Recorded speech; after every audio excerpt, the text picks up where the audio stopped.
इससे ये हमें सबसे पहले कॉलमनार एपिथेलियम दिख रही है जिसके बेस पे न्यूक्लियस है, और फिर इसके नीचे हमें ये जो अंदर की तरफ क्रिप्ट जैसा बन रहा है ये है रॉकेटेंस की एश ऑफ साइनस, अंदर की तरफ जा रहा है। तो ये जो क्यूबॉइडल एपिथेलियम दिख रही है वो ग्लैंड्स की एपिथेलियम है, एंड जो ये कॉलमनार दिख रही है वो क्रिप्ट का ही एक पोर्शन है नीचे आया हुआ, बाकी सारी सर्कुलर जो है these are glands of gall bladder.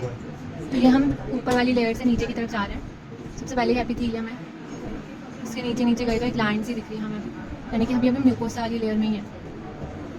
फिर हम थोड़ा नीचे जाएंगे और तो हमें क्या दिखेगी, मस्कुलरिस लेयर दिखेगी। इसमें भी हमें दिख रहा है कि सिर्फ एक ही साइड सारे मतलब फाइबर्स एक ही पैटर्न में अरेंज है, तो मतलब एक ही पैटर्न है, तो ये मस्कुलरिस म्यूकोसा है। सॉरी हाँ, मस्कुलरिस म्यूकोसा है। अगर हमें लॉन्गिट्यूडनल सर्कुलर जैसे अब यहाँ पे आगे आके थोड़ा ये हमें सब टाइप की मस्कुलर ट्रांसफर्स भी दिख रही हैं, लॉन्गिट्यूडनल भी दिख रही हैं, सर्कुलर भी दिख रही हैं, तो इसका मतलब ये मस्कुलरिस प्रोप्रिया है। ऊपर वाली सिर्फ एक ही साइड है, तो इसका मतलब ये वाली जैसे ये जो एक ही साइड है ये मस्कुलरिस म्यूकोसा मस्कुलरिस।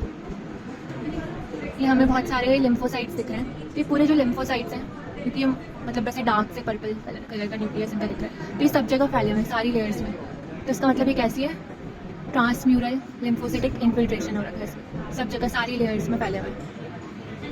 दो तरह के सेल्स दिखते हैं इन्फ्लेमेशन में दो तरह के सेल्स दिखते हैं, न्यूट्रोफिल्स एंड लिम्फोसाइट्स। न्यूट्रोफिल्स हमें इसलिए नहीं दिख रहे क्योंकि कोई मल्टीलोक्यूलेटेड नहीं है, किसी का ऐसे साइटोप्लाज्म नहीं दिख रहा है, सबके न्यूक्लियस ही दिख रहा है। इसमें डार्क स्टेन न्यूक्लियस, एक ही सिंगल न्यूक्लियस, यानी कि मोनोन्यूक्लियर इन्फ्लेमेशन है ये सारा।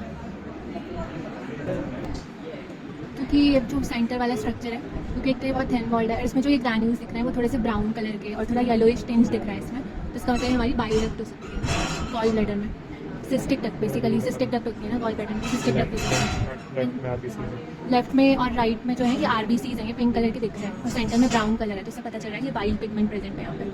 ओके नेक्स्ट, नीचे इसमें नीचे ये पूरी जो है ये सेरोसा दिख रही है, क्योंकि यहाँ पे बहुत सारे एडिपोसाइट्स हैं, फैट सेल्स हैं जो वेकेंट हो रखे हैं, और इसमें भी हमें कुछ न्यूट्रोफिल्स दिखाई दे रहे हैं बीच बीच में, तो ये ऐसा आ रहा है हम, तो इससे पता चल रहा है कि पूरी घर म्यूकोसा वाली लेयर है। ये पूरी आ गई मस्कुलरिस, म्यूकोसा मस्कुलरिस। नीचे आ गई थोड़े, ये आ गई कौन सी म्यूकोसा मस्कुलरिस प्रोप्रिया, एंड ये पूरी सेरोसा। ओके, ये जो दिख रही है सेरोसा के अंदर प्रेजेंट है, और डायलेटेड वेन है, डायलेटेड तो दिख रही है, और बहुत सारे आरबीसीज है, मतलब कंजेशन हुआ है, तो dilated and congested when present है। कहाँ पे प्रेजेंट है, सेरोसा में, पूरी सेरोसा इसमें ये डायलेटेड एंड कंजेस्टेड वेन दिखाई देती है, कंप्लीट सेरोसा।